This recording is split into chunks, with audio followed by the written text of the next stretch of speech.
आता आपल्या आवडत्या मालिकेचे संपूर्ण भाग मालिका प्रसारित झाल्यानंतर लगेचच पाहू शकता फक्त सन नेक्स्ट वर. भारतातील प्रेक्षकांसाठी मोफत सेवा.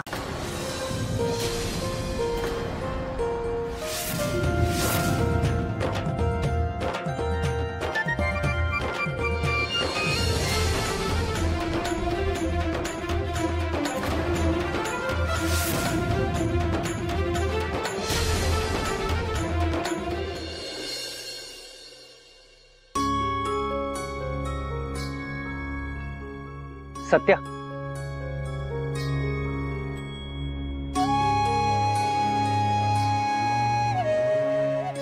मला तुझ्याशी थोडं बोलायचंय. आत्ता वेळ नाही बोलायला. उशीर झालाय. उशीर तर आधीच खूप झालाय. जास्त वेळ घेणार नाही मी तुझा.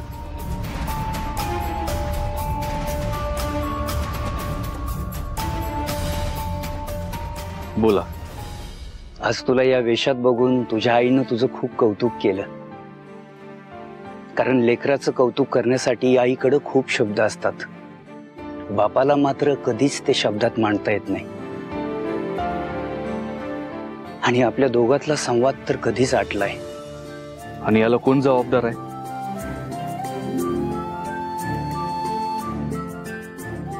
जाऊ द्या, मला याविषयी काही चर्चा नाही करायची.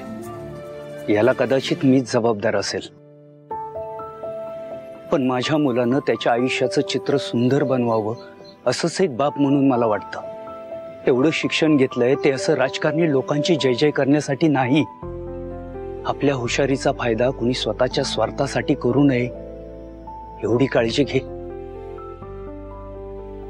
आज त्याच राजकारणी लोकांमुळे स्वतःच्या पायावर उभा येऊ सत्या. सत्या, हे जग तू फक्त बघितलंयस, मी ते जवळून अनुभवलंय. जाऊ दे, आज तुझं लग्न आहे. आणि लग्न ही बाईच्या आयुष्यातली जशी महत्वाची घटना असते तशीच ती पुरुषाच्या आयुष्यातलीही असते. आज तुझा हात धरून तुझ्या आधारानं, तुझ्या विश्वासानं, तुझ्या सोबतीनं ती मुलगी आपल्या घरात येणार आहे.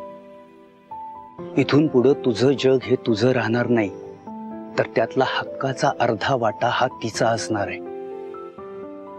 इथून पुढे तिच्या सुखाची जबाबदारी तुझी असणार आहे. आणि तू चुकणार नाहीस असा विश्वास आहे मला.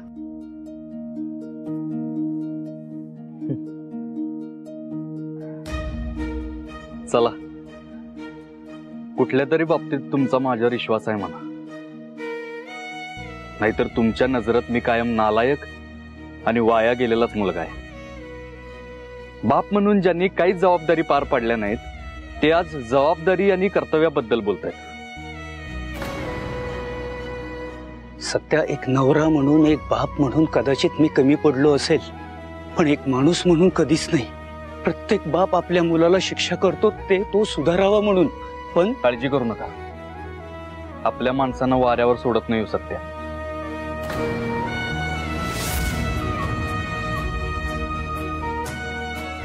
तुला एक गोष्ट सांगतो सत्या.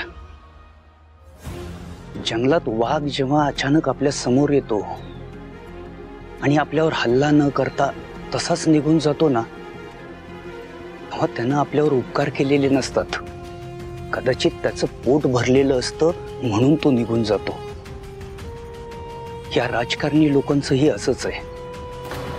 जोपर्यंत त्यांचा फायदा आहे तोपर्यंत ते तुला जवळ करतील. तो तुझ्या हुशारीचा फायदा लोकांसाठी करावा आणि त्यांच्या आयुष्यात छान रंग भरावेत एवढीच इच्छा आहे माझी. बस, बाकी काही नाही.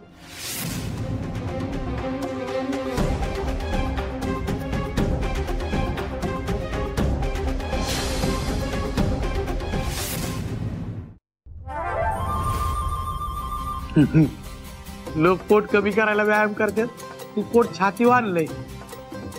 20 सेकंद. भया भया भया भया, नुसता टाइमपास लावलाय. आणि हे बघा, होणार सासर बुवा निवांत बसले ते, आहे की नाही? कामाला हाताखाली माणसंच आहे ते आपल्या.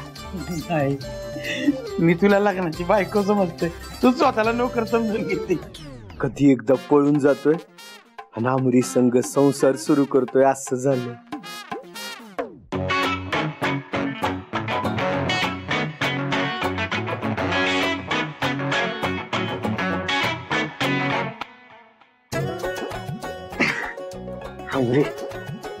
कधी पळून जायचं आपण? अगं माझी बॅग रेडी आणि शेरवानी ती तर कधीचीच रेडी आहे. धनाजीराव, मी फोन करते ना तुम्हाला, तोपर्यंत तुम्ही स्वतःचं डोकं चालवू नका. आता एवढी हुशार बायको असताना नवऱ्याने कधी स्वतःचं डोकं चालवलंय का? आता तू सांगशील तसंच चालणार मी.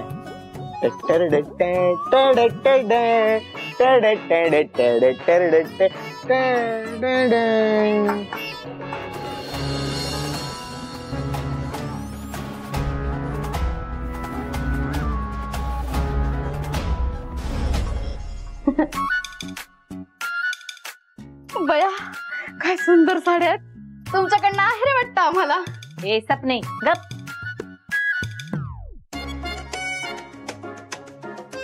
तो सत्य तिकडे तयार झालाय, अजून इथंच आहेस होय? आणि काहीच तयार झाली नाहीस.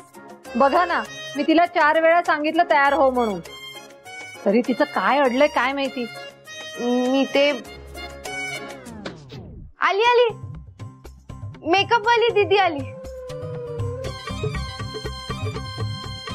हिचीच वाट बघत होते. आता ना लगेच रेडी होते मी. नमस्कार. ठीक आहे. हे बघ रुपाली, ही माझ्या आवडीची चुनरी आणली बर का, ती डोक्यावर घे. एकदम भारी आहे. धर.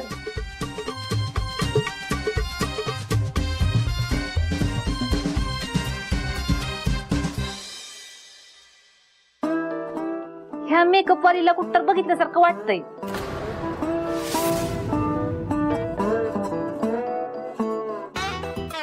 मम्मी, साताऱ्यामध्ये जेवढे बी लगीन होतात ना, त्यांचा सगळ्यांचा मेकअप मीच करते. साताऱ्यात फार मोनोपॉली आहे माझी. कसली पाल? मम्मी साहेब, नॉट दॅट पाल. Monopoly means legacy. How funny. बरं, नीट ये, तयार कर आमच्या नवरीला काय. आणि तू पण तयार हो ग लवकर. काय माहिती, तुझ्याकडे बघितल्यावर मला डाऊटच येतोय. ए, ध्यानात ठेवा, मम्मी साहेबांनी घेतला डाऊट की समधी झाली आऊट. अय्यो, डाऊट मम्मी साहेब, माझा डाऊट. एकदा एका मुलीला मी नवरी बनवलेलं, तिला डायरेक्ट मिस युनिव्हर्सची ऑफर आली. तुम्ही काळजी नका करू, काळजी इल्लय. येत नवरीला तयार कर काय. लगीन कसं मुहूर्तावर लागलं पाहिजे. होणार. आमचं लग्न एकदम प्रॉपर मुहूर्तावर होणार.